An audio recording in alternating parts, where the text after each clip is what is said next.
They said, "We don't serve food to poor people." That's what they told me. Under the rain that had just begun, the beautiful woman stood alone in front of the restaurant. The meal she had been looking forward to for so long was ruined by the heartless actions of the restaurant owner. Devastated. She could do nothing but lower her head and let her tears fall. Her pain resonated with me as if it were my own. I could never forgive the person who made her feel this way. I stood up and made a call. "Hello, get me Mr. Reed. Right now." "Wha? Who are you?" Startled, she looked at me, and I revealed the truth. The truth is, this restaurant and I. Helping this woman get revenge wasn't just about her. It was also the start of a new chapter in my life. My name is Simon Courier, 35 years old. Today, I was invited by a friend to dine at a certain restaurant. Apparently, it's been especially popular lately. Rumor has it some international VIPs have visited in secret. Wow, that sounds impressive. I'm looking forward to it. Tonight, the sky was overcast. The heavy clouds looming above looked like they could start pouring rain at any moment. Still, it's lunch with a friend I haven't seen in a few years. My heart is bouncing with joy. So, this is Chateau Blanc, huh? Chateau Blanc, a French restaurant, was a renowned high-end establishment. The building, made of stone in a classic French architectural style, featured polished marble columns that gleamed even in the rain. Its modest yet dignified sign exuded an air of refined elegance. Seeing its exterior, I could understand why celebrities flocked to this place. Of course, the food itself had a reputation for impressing even the most discerning palates. "Come on, it's our reservation time. Let's go." Urged by my friend, I began climbing the large steps leading to the entrance. However, apologies, we're fully booked for tonight. A young couple who appeared to have come without a reservation was being turned away by the doorman. "I can't believe this. We came all this way," a frustrated voice grumbled. "Ah, poor things. But it's no surprise. This place might as well be reservations only nowadays. Is it really that popular? Simon, you've been away from the States too long. If it weren't for a lucky cancellation, I would have had to wait 2 months to get a table here." Really? I was a bit taken aback by his words. The restaurant had been fairly popular even before I left for work overseas, but it hadn't been anything like this. They say the owner changed recently. Maybe that's why. Talking as we went, we had no trouble entering under my friend's reservation. Walking down the hallway, the quintessential sounds of a luxury restaurant enveloped us. Polite, low-volume conversations and soft laughter from dining guests. A gentle piano melody playing unobtrusively, adding charm to the atmosphere. And the light clinking of cutlery meeting fine plates here and there. This is a nice place. Here, it feels like. Murmuring to myself, I followed the staff to our reserved table. That's when it happened. A bright electronic tone rang out, completely out of place in the serene ambience. "Ah, sorry, give me a sec. Go ahead without me." It was a call from a work contact. I should have kept my phone on silent. I fumbled to pull it out of my pocket as I hurried toward the entrance. And then, forgetting about the ringtone entirely, I was captivated by the scene before me. The entrance door of Chateau Blanc was made entirely of glass, allowing a clear view of the restaurant's interior from outside. And vice versa, the staircase we had just climbed was visible from inside. Standing halfway up that staircase, in the rain that had just started to fall, was someone gazing up toward the restaurant. It's not my imagination, that's a real person. The figure, dressed in a sleeveless dress, appeared to be a woman. Could she be a customer? If so, why hadn't the doorman approached her? Why was she just standing there? Even as these questions crossed my mind, I found myself rushing outside. At that moment, the doorman's harsh voice reached my ears. "You filthy country bumpkin. How many times do I have to tell you? People like you, dressed like that, are not welcome here. The doorman glared down at the woman with eyes that regarded her as less than human. His hostility was extreme, and a small crowd had started to gather around them. A few passers-by watched the woman with sympathetic eyes. We don't have time to serve someone as poor as you. Now get lost. The doorman continued his tirade relentlessly. The woman, soaked by the rain, merely stood there trembling, her head bowed. Her pitiful figure was so heartbreaking it made my chest tighten just looking at her. Around us, murmurs of "that's awful" and "poor thing" began to spread. Yet, no one dared to step in. You're lowering the status of this place just by being here. Get out of here already. The doorman's insults grew more unhinged. At that moment, something inside me snapped. Is there a problem here? I shouted as I approached the woman.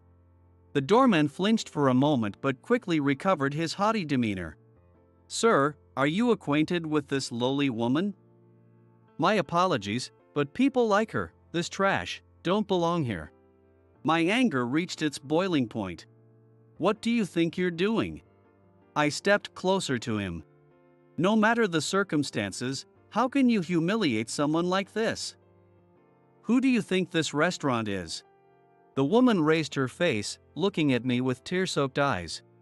I had a reservation and was so looking forward to it. But then, her voice quivered. As she lifted her face, her tear-streaked eyes met mine, and I couldn't help but gasp. She's stunning. Through the strands of wet hair plastered to her forehead, her large, clear eyes gazed at me. Framed by long lashes, with a straight nose and softly parted lips, her face was so flawlessly beautiful it seemed unreal. Which made me all the more perplexed. Why was this happening to her? Did something happen? I asked. She averted her gaze again. For now, we couldn't just stand here getting drenched. Pointing to the eaves of Chateau Blanc, I said, let's go over there. But... What? To my surprise, she shook her head. Because. What? Her voice, soft and faint, was drowned out by the growing sound of the rain. I leaned in closer, straining to hear. Finally, I caught her words. They said there's nothing to feed a poor person like me. What? I instinctively turned to look back at the doorman standing at the top of the stairs. The same man who had greeted my friend and me with a smile and a warm welcome now averted his eyes awkwardly when our gazes met. Almost as if admitting he had deliberately discriminated against this woman. I'd been looking forward to this for half a year. The woman's words rang out clearly, piercing through the rain and the chaos. In that moment, I removed my jacket and gently draped it over her shoulders. Then, please take my place. What? I'll give you my reserved seat. I'll explain it to the friend I came with. He's a good guy, he'll understand. To be honest, I didn't want her to dine at a restaurant that treated people so poorly. But at the same time, I couldn't let her give up on something she had been eagerly anticipating for so long. Come on, let's go. I extended my hand to her, but she didn't take it. Instead, she shook her head weakly. Thank you, but I'm fine now. Ah. Before I could stop her, she returned my jacket. Then ran down the rain-soaked stairs. Watching her retreating figure, I lost all appetite for dinner. Hello, sorry, but I'll cover the cancellation fee later. I said briefly to my friend over the phone before following the woman down the stairs. Wait, please, it's dangerous. My shout caused her to slow her pace a little as she splashed through the rain. At the same time, my worst fear came true. Ah! Eek! Her heel slipped on the wet sidewalk, and just as she lost her balance, I stretched out my hand as far as I could and grabbed her arm tightly. Thank you. She finally turned to face me. Her rain-soaked face full of mixed emotions. Relief at not falling. And then, uncertainty and wariness, her eyes seemed to ask, why is this person chasing after me? I swear I'm not suspicious, but maybe we could head into that cafe over there? I suggested hesitantly. Ha! When I pointed to a cafe down the street, she furrowed her brow suspiciously. Shoot, I must have made her even more cautious. I was starting to panic internally when… Achoo! She let out a small sneeze. Then shivered visibly. You're going to catch a cold at this rate. At least let's wait out the rain and have something warm to drink, I urged. But… For a moment, her eyes wavered with hesitation. Then, her gaze fell on my soaked shoulders. All right, she finally said with a small nod. Inside the cafe, the air conditioning was brisk and a bit chilly. I chose a seat in the corner, away from the draft, and ordered 2 hot teas while also asking the staff for some towels. As she finished drying her hair, I decided to ask her a question. First, may I ask your name? I am. She hesitated for a moment before softly responding, holding the warm cup in her hands. Her name was Tina Bellwood, and she was 28 years old. I introduced myself as well, explaining how I had come across her. Simon, is it? Tina looked directly into my eyes and, in a small voice, asked, Why did you speak to me? Her question was one I answered without hesitation. I couldn't just leave you there. Seeing you standing in the rain. I couldn't ignore it. Oh. Her eyes widened slightly in surprise. And for a moment, I thought I saw tears welling up again. Tina, would you mind telling me what happened? She lowered her gaze and fell silent for a moment. Then, as if making up her mind, she raised her head and began to speak cautiously. What she shared was almost unbelievable. I'm a farmer, actually, she began. She had been born and raised on a small family farm that had been passed down through generations. Now, she was running the farm on her own, having inherited it from her parents. On our farm, we grow a variety of vegetables each season, like asparagus and green peas in spring, tomatoes and eggplants in summer, pumpkins and spinach in fall, and cauliflower and broccoli in winter. Wow! I sell these vegetables at the local farmers market, and the rest are supplied exclusively to Chateau Blanc. Her eyes sparkled for a moment as she spoke about her work. But the mention of Chateau Blanc caused her expression to darken again. Every day, I work so hard to grow these vegetables. I've always been curious about what kind of dishes a top-tier chef would create with them. It's been a dream of mine since I took over the farm. She paused, her voice catching, before forcing herself to continue. So I finally decided to make a reservation. That was when it all began. Shortly after Tina arrived at Chateau Blanc, she gave her name to the doorman, expecting to be seated. But instead, she was coldly told, Ms. Bellwood, Mr. Reed has instructed us not to allow you entry. What? But I made this reservation 6 months ago. When she pressed for an explanation, the doorman connected her to Mr. Reed over the phone. And over that call, the restaurant owner said, if I'd known you were the daughter of Bellwood Farms, I wouldn't have accepted your reservation in the first place. French cuisine is all about aroma.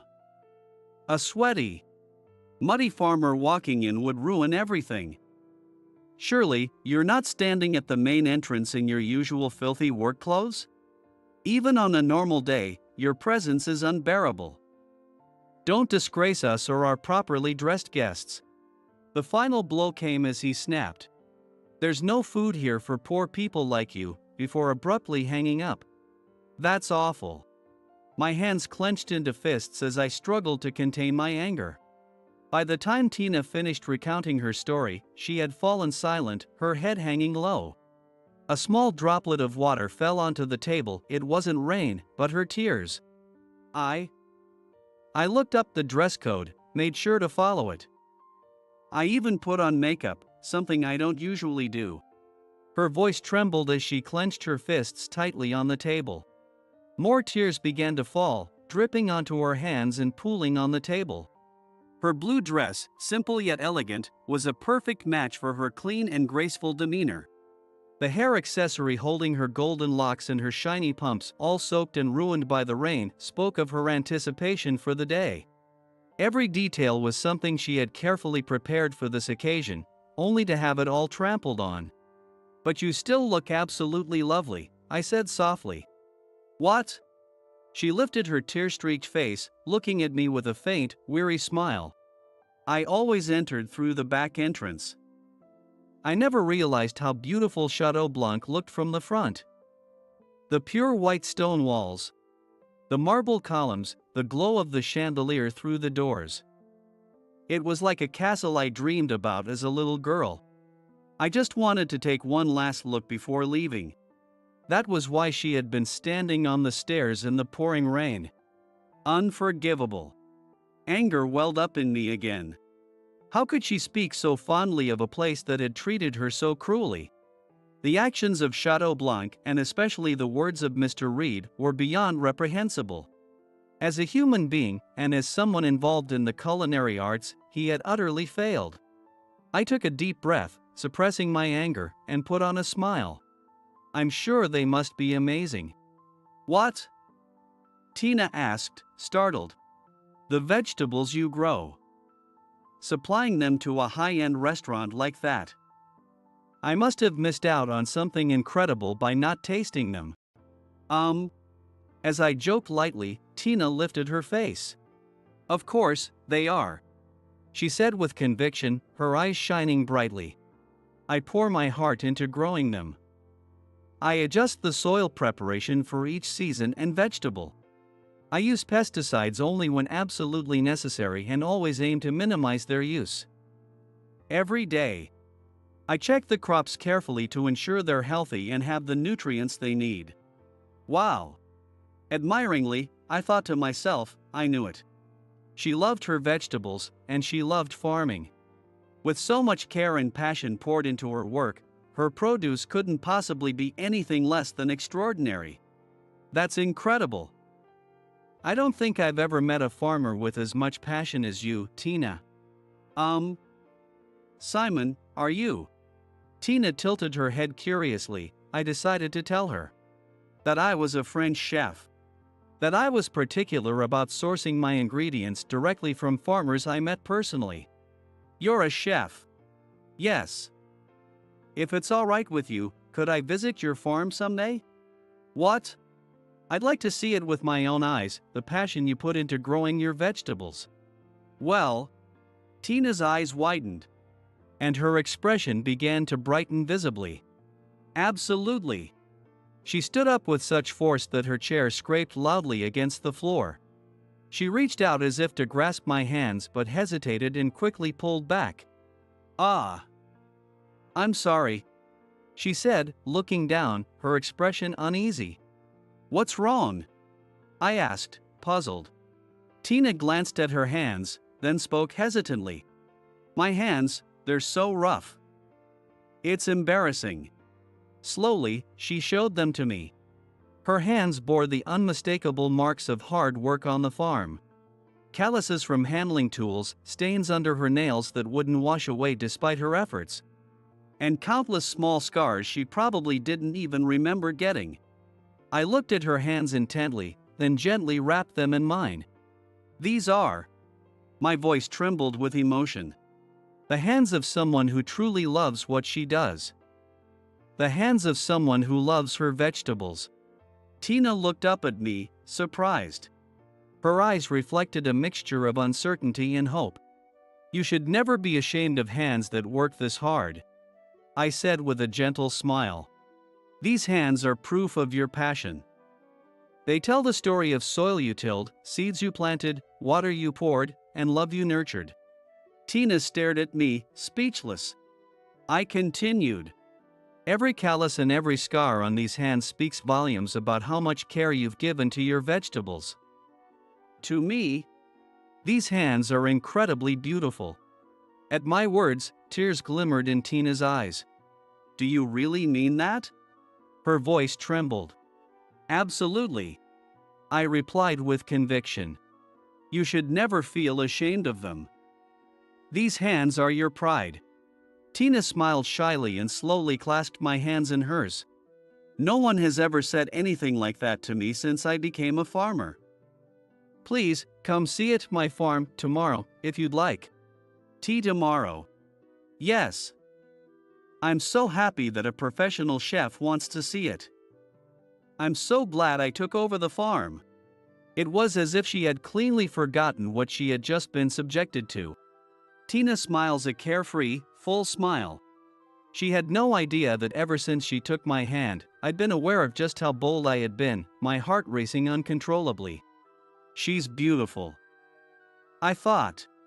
If she could smile like this just talking about her farm, I could only imagine how dazzling she'd be introducing her vegetables under the bright sun. Yes, I'd be honored. Thank you for inviting me. Of course. From that moment, I found myself eagerly awaiting the day of the visit. A few days later, I arrived at Tina's farm, Bellwood Farm. Good morning, Simon. I've been waiting for you. Tina greeted me warmly as my car pulled up to the entrance. Her work clothes were worn and covered in dirt, evidence of daily use. But somehow, she looked far more captivating in them than she had in the rain-drenched dress from before. Good morning. It's a beautiful morning. The fields are sparkling with dew, and it looks amazing. Yes. Everything looks more beautiful than usual because today is a special day. A special day? Yes, because you're here. She beamed at me with a carefree smile. And I felt a strange sensation, as if my heart had been suddenly squeezed. The early morning air was still cool, but my face felt inexplicably warm. Now, let me show you around. Yes, please do. I stammered, snapping out of my thoughts as I hurried after her. Walking through the farm, I was immediately struck by the sight of impeccably maintained fields. No sign of weeds, just neat rows of summer vegetables at their peak. This is tomato field. I carefully manage the amount of water and sunlight they receive to balance sweetness and acidity. Wow! That's incredible. I couldn't help but voice my admiration. The large, bright red tomatoes were perfect in color, texture, and shape. Each one seemed flawless. They wouldn't look out of place on the shelves of a luxury supermarket. This is remarkable. I've never seen tomatoes this beautiful. Thank you so much. Tina replied, her smile lighting up the field around her. Tina's face lit up like the sun. Come on, let me show you the other vegetables. Wait, hold on. She was so happy to be praised for her tomatoes that she suddenly started to walk faster. With a vigor that pulled me along with her, Tina introduced me to other vegetables one after another. Zucchini, eggplant, bell peppers, corn. As we moved further into the farm, my amazement only grew. Every vegetable was thriving, perfectly cultivated, and looked absolutely delicious. This is incredible. You've been growing all of this on your own? As a chef, I've had the privilege of meeting many farmers, visiting their fields, and learning about their work. But I had never seen a farm as meticulously maintained as Bellwood Farm, nor crops as uniformly high quality as these. And knowing that such a young woman was managing it all by herself made it even more extraordinary. I'm the only one left to take care of this farm now, Tina said, her expression turning wistful. She went on to share a painful truth. 3 years ago, she lost her parents in a sudden accident. At the time, I didn't know anything about farming. I had to figure everything out from scratch. But vegetables don't wait. So I had no choice but to push through and keep trying. That must have been very hard. Yes. But this farm is something my parents left behind. When I was a child, I loved playing by their side as they harvested, tasting the fresh vegetables they picked. Those memories are so precious to me. That's why I have to protect this place, no matter what. When Tina raised her head, her eyes were filled with a strong, unwavering determination. She's beautiful, I thought, captivated by her resolute gaze. Noticing my stare, Tina squinted slightly and gave me a warm smile. As you can see, the farm isn't very big. But I do everything I can to make sure that the people who eat my vegetables are happy. That's what keeps me going every day. It's absolutely remarkable, I said, unable to hide my admiration. Looking at her farm, it was clear how much love and care she poured into her work. When I told her this, Tina looked at me with wide, surprised eyes. Really? Actually, my family also a farmer. So, I understand how much effort it takes to do what you're doing. What you've achieved here is extraordinary. Tina covered her mouth with both hands, her eyes filling with tears. Oh. I'm sorry, I didn't mean to. Are you okay? Did I say something wrong? I asked in a panic. No, not at all, it's just... Back at the cafe, you said such kind things to me. And now, hearing you recognize all the effort I've put in. It feels like everything I've worked for has been acknowledged and rewarded.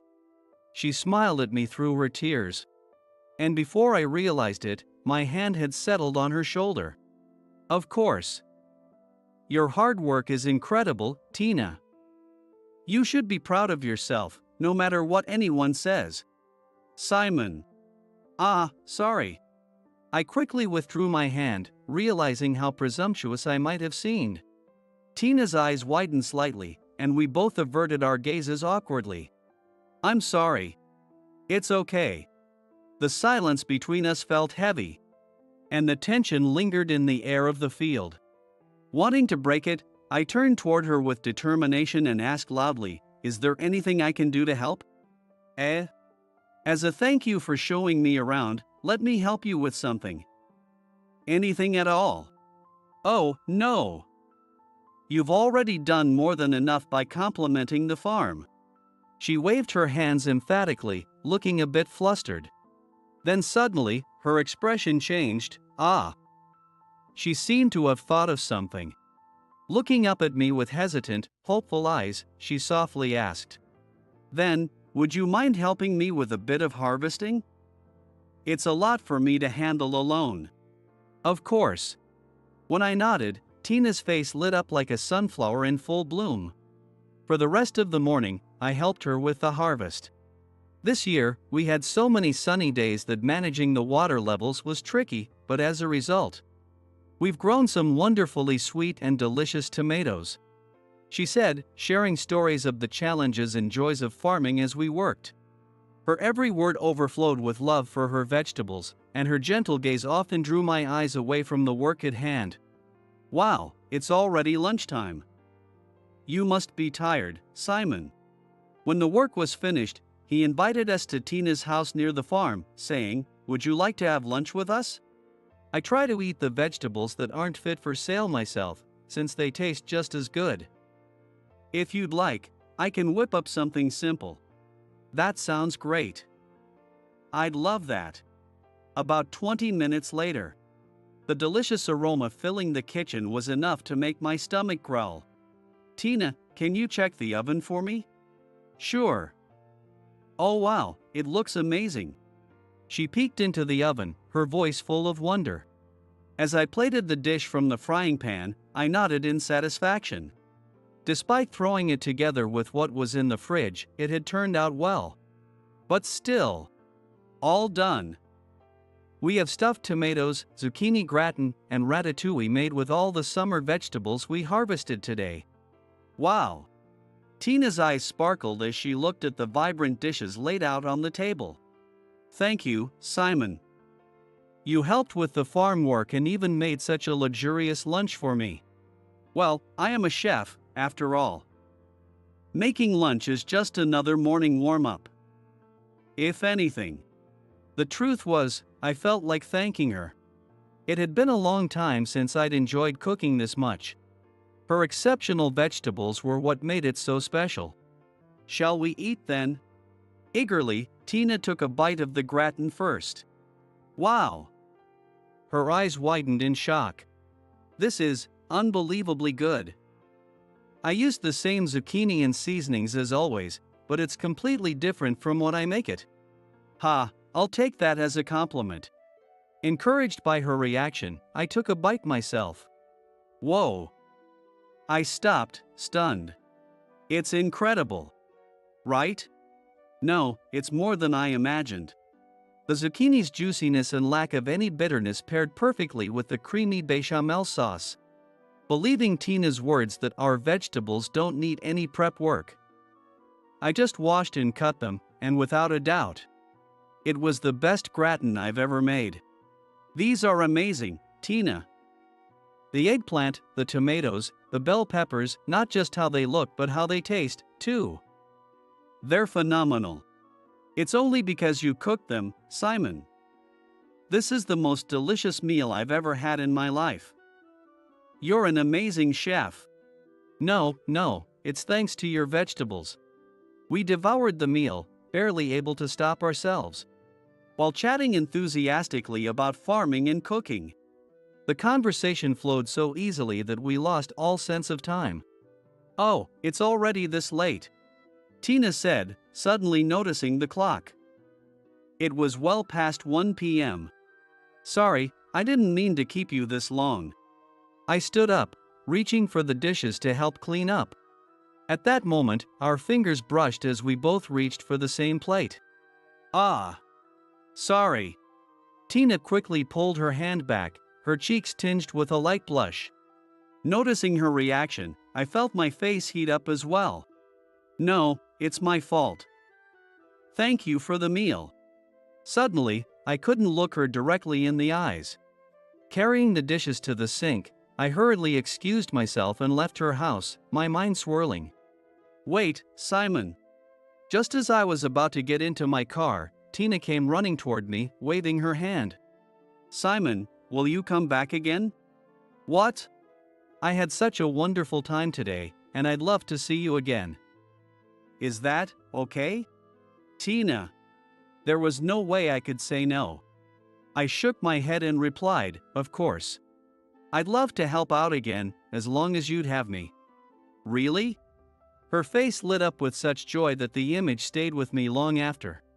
I hope I can always see her smile like this. From that day on, I started visiting Bellwood Farm 2 or 3 times a week whenever I could. We worked on the farm together, cooked lunch using her fresh vegetables, and shared stories while enjoying the meals. As time went on, the bond between us grew stronger. Summer vegetables will be done soon. Cleaning up afterward and preparing for the next crops will be a lot of work, Tina remarked one day. I'll be here to help, of course, I replied without hesitation. Really? That would be such a big help. But Simon, what about your work? Ah. Well, I think it'll work out, I said vaguely. Really? She asked, tilting her head curiously. At the time, neither of us had any idea what was happening. The restaurant that had humiliated Tina, Chateau Blanc, was facing a crisis.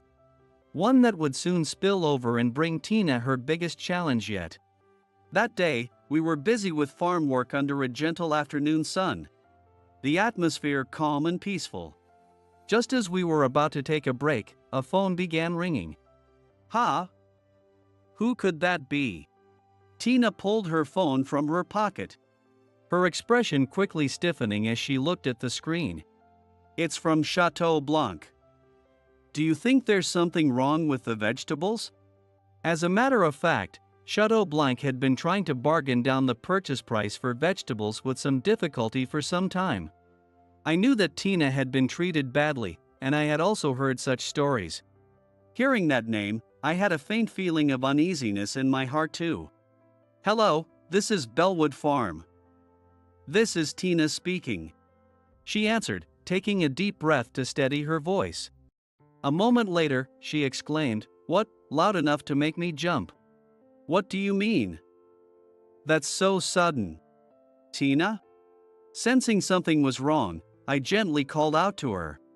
She turned toward me, her voice trembling as she whispered, "What should I do?" Tina, can you put it on speaker mode? I asked cautiously. I have a bad feeling about this. I asked her in a whisper, and she hesitated for a moment and then nodded her head. She manipulated her phone. The next moment, a man's furious voice bellowed across the farm. "Are you listening? I'm telling you, we're done buying your vegetables. The contract is terminated." "What?" The sheer volume of the shouting made even me flinch. Tina's shoulders trembled visibly. "Why so suddenly?" "This is very troubling," she said, her voice quivering. "Troubling? The only ones troubled here are us." The aggressive tone was unmistakable. The voice belonged to Mr. Reed, the current owner of Chateau Blanc. "Because of you, because you dared to come to my restaurant, we're in a mess. Terminating the contract isn't enough, I'm going to sue you for damages." "What are you talking about? I don't understand." "What did you say?" Mr. Reed heats up even more. The yelling grew louder, and Tina turned pale, her expression on the verge of breaking. Unable to bear it any longer, I gently took the phone from her trembling hands. "Simon. Hello, this is Simon. I've taken over the call." "And who the hell are you?" "I'm someone involved with Bellwood Farm." "I'll hear you out from here." "Involved?" "As far as I know, that farm only has the daughter running it." Mr. Reed's tone became slightly less aggressive, though still filled with irritation. Then, with an intimidating air, he began to explain his reasoning for severing ties with Tina's farm. "That girl had the audacity to show her face at my restaurant, dragging us into this mess. She's ruined our reputation." "Ruined?" "Social media. Some nobody uploaded a video of her being turned away, and now everyone's spreading lies online." Mr. Reed's story unraveled. Someone had secretly recorded the moment Tina was harshly turned away in the rain and uploaded it to social media. Over the past month, the video had gone viral. Other users who had visited Chateau Blanc began chiming in, posting complaints like overpriced and not as good as it used to be and they only care about rich customers. The result was a full-blown social media scandal, with Chateau Blanc's reputation now in flames. "I understand your position. However, this situation has no connection to Tina. In fact, your treatment of her warrants an apology," I said, keeping my tone even. "Shut up. How dare a filthy farmer think they have the right to come to my restaurant? That girl and you're both beneath me. I never should have dealt with lowly farmers in the first place. And another thing. Her vegetables. I hated them. Not a single bite mark from insects, too perfect to be natural, it's creepy. I bet she uses pesticides so strong they're harmful to humans. If our food quality dropped, it must be because of her vegetables." "What?" I quickly turned off the speaker mode, but not quickly enough. Mr. Reed's cruel words had already reached Tina's ears. Tears began streaming down her face. "Never come near my restaurant again. Your vegetables are garbage." I ended the call abruptly. The moment the line disconnected, Tina collapsed to the ground as if her strings had been cut. "No. Tina. Simon, what should I do?" She buried her face in my chest, her body shaking with sobs. "Chateau Blanc. I've been supplying them since the time of the former owner, Mr. Salisbury. Even after my parents passed away and the quantity I could deliver dropped, Mr. Salisbury was kind enough to continue the contract with me. But then," Tina explained through her tears, that things changed a year ago when Mr. Reed took over. He began nitpicking about the quality and quantity of the vegetables. Any attempts to defend herself were met with threats. "We can cut the contract anytime we want." Now, this sudden, baseless termination of their agreement. But what truly broke her spirit wasn't just losing the contract. It was, direct sales alone won't be enough to keep Bellwood Farm going. Maybe I was never capable of protecting it on my own. Ah! Her anguished words struck me like a dagger to the heart. To Tina, this farm wasn't just a workplace. It was a treasure trove of memories with her parents, a legacy passed down through generations. The fear of losing it was driving her to the brink of despair. I've tried so hard," she said, her voice trembling as she looked up. Tears streaked her face, but she forced a weak smile. "I've gotten up early every morning, even though I hate early mornings. I've gone out to the fields no matter the rain, wind, heat, or cold. I've always worn work clothes, never dressing up, never caring about fashion. When the vegetables didn't grow well, I told myself, I'm the only one who can do this, and stayed up late studying. And still, it wasn't enough, was it?" I was at a loss for words. Even in just the past month, I had seen the incredible effort she put into this farm. There was absolutely no reason for her to be treated this way. But still, I feel so defeated. Her words were the breaking point for me. That's it. I can't stay silent any longer, I said, standing abruptly. I pulled my phone from my pocket. "Simon." Tina looked up at me. Startled, her tears momentarily halted. Once I confirmed she had calmed down, I dialed a familiar number. "Thank you for calling. This is Reed, the owner of Chateau Blanc." The voice on the other end answered before the first ring had finished, hurried and eager. "Yes, the person on the other end of the phone is the owner of Chateau Blanc, Mr. Reed, whom I was just talking to. Hello, this is Simon." "Simon. Oh, it's been such a long time." The sound of Mr. Reed's voice goes up a notch. It's the so-called sycophant. The faint sound of his knuckles cracking, a habit of his when he was on edge, came through the line. I could picture him, anxiously awaiting my next words. "Thank you for calling. Is there anything I can assist you with?" "Perhaps there's been some dissatisfaction." "Yes, I'm very dissatisfied," I interrupted firmly. "And because of that, I'd like to cancel my next contract with you." "What? Didn't you hear me? The contract is off," I repeated, enunciating slowly. Mr. Reed fell completely silent, not a single sound came from the other end of the line.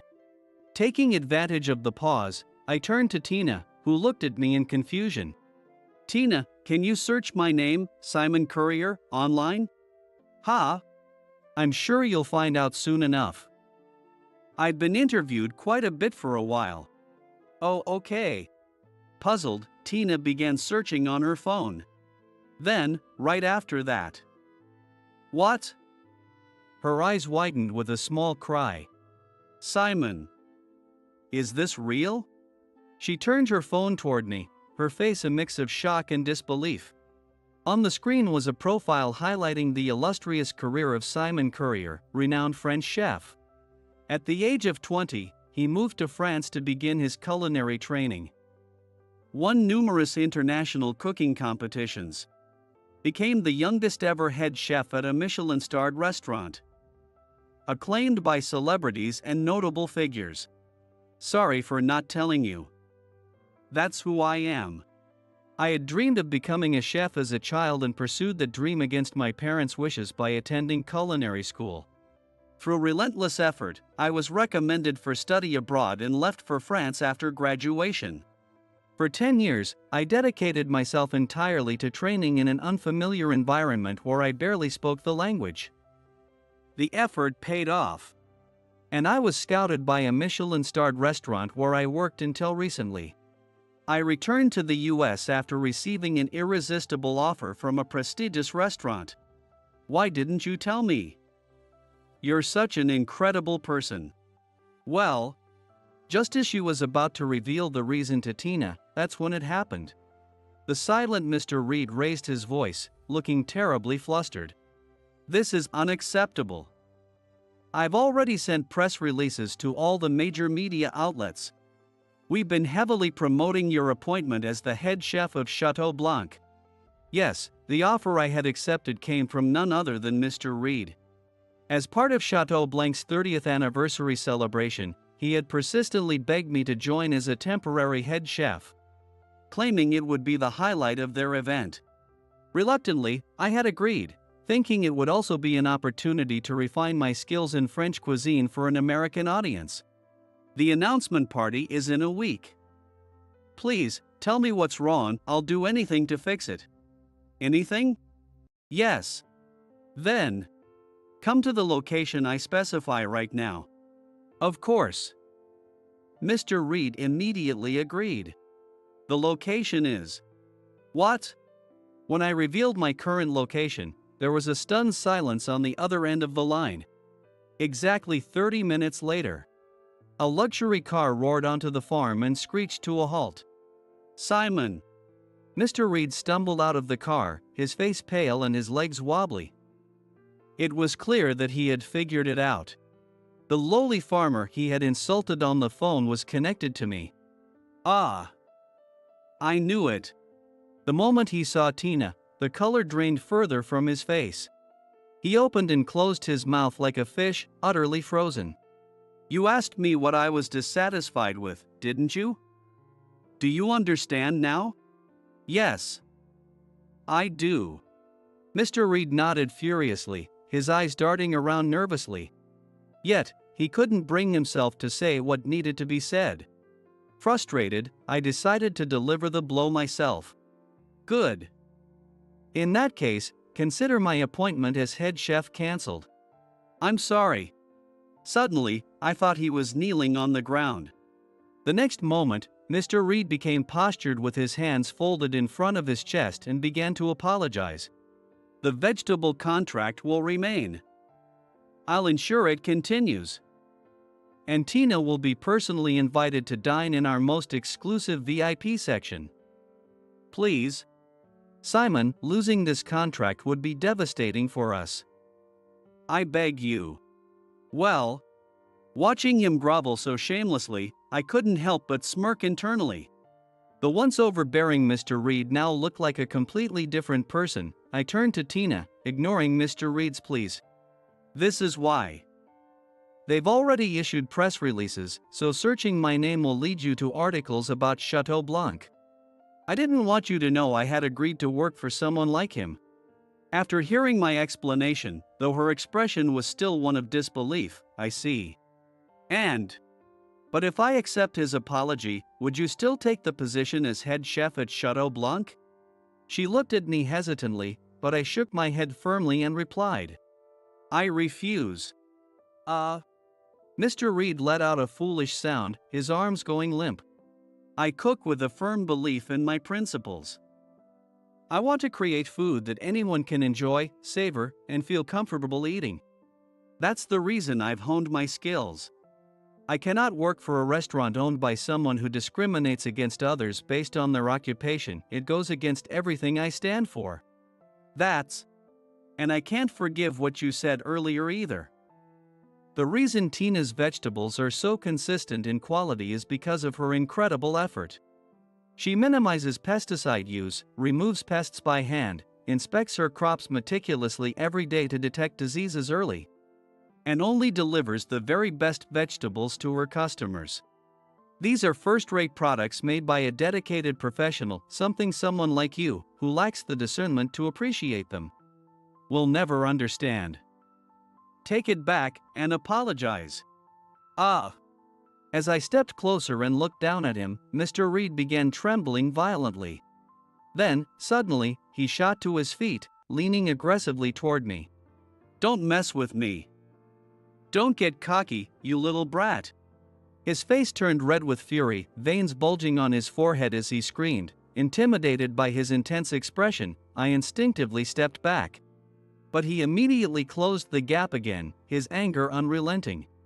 I moved in front of Tina, shielding her behind me. You think you can lecture me about the value of vegetables? It doesn't matter where they come from, they're all the same. I don't need your tasteless, overly perfect vegetables. Simon, you too. I'm well connected in the culinary world. A single word from me, and no one will hire you. Even if you try to open your own restaurant, you won't even be able to get a single tomato. Mr. Reed spat his threats, practically frothing at the mouth, his voice filled with misplaced triumph. In response, I remained calm. Is that so? What? Don't you understand your position? You should be the one begging me to make you head chef. Is that so? Then let's settle this however you'd like. Ha! You've got guts, I'll give you that, though you don't stand a chance. Mr. Reed smirked confidently, his arrogance on full display, but I slowly stepped closer to him and lowered my voice. Just remember, I'm also well connected in this industry. I have many influential food critics and respected figures in my corner. Ah! As I whispered those words, Mr. Reed froze, the color draining from his face. I knew why he wanted me as head chef. He was desperate for a Michelin star, which had eluded Chateau Blanc under his leadership. I had hit him where it hurt most, and his bluster quickly deflated. Just you wait. He stammered before storming off to his car and speeding away. As I watched him leave, I felt a gentle tug on my sleeve.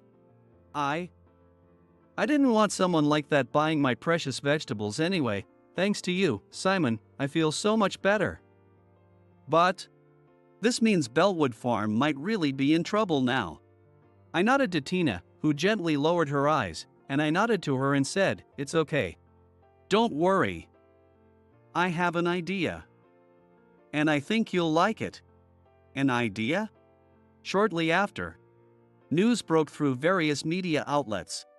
A world-famous chef cancels appointment as head chef at prestigious restaurant. Fans eagerly awaiting my cooking in the US expressed their disappointment, and there was backlash against me as well. At first, the media painted Chateau Blanc as the victim. Are you sure about this, Simon? Don't worry. Just wait a little longer. I was optimistically going about my day-to-day life as usual. Then, after about a month, they were using rotten vegetables. A doorman who couldn't stand Mr. Reed's antics admits it's true, bribing food critics to attract customers with false and highly rated articles. In contrast to the quelling of public bashing of the chef, the truth, which the owner had been suppressing by any means possible, began to erupt and was reported one after another. The staff's dissatisfaction had been growing since the new owners took over, due to their arrogant attitude and unreasonable cost-cutting.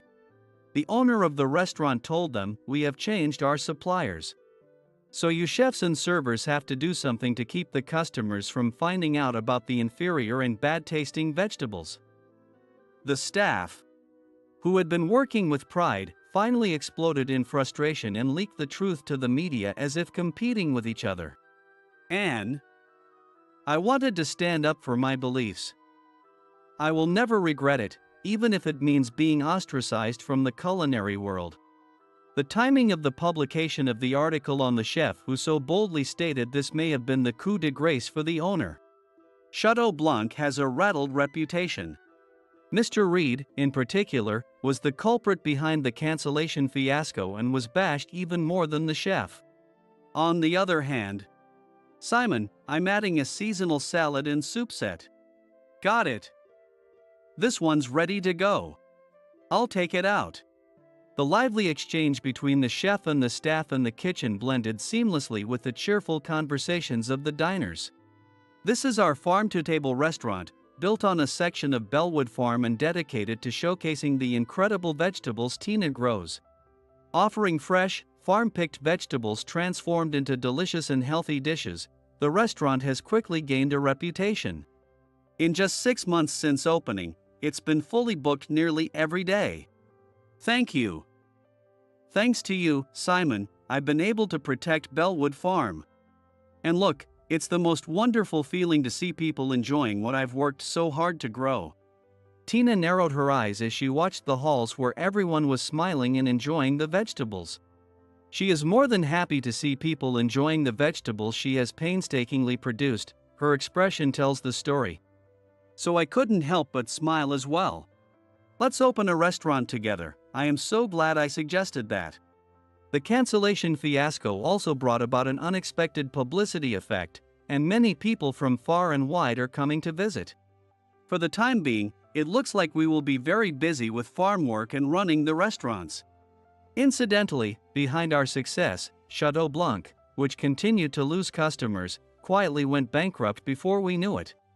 The owner of Mr. Reed was saddled with huge debts, and was to lead a life of being looked down upon wherever he went.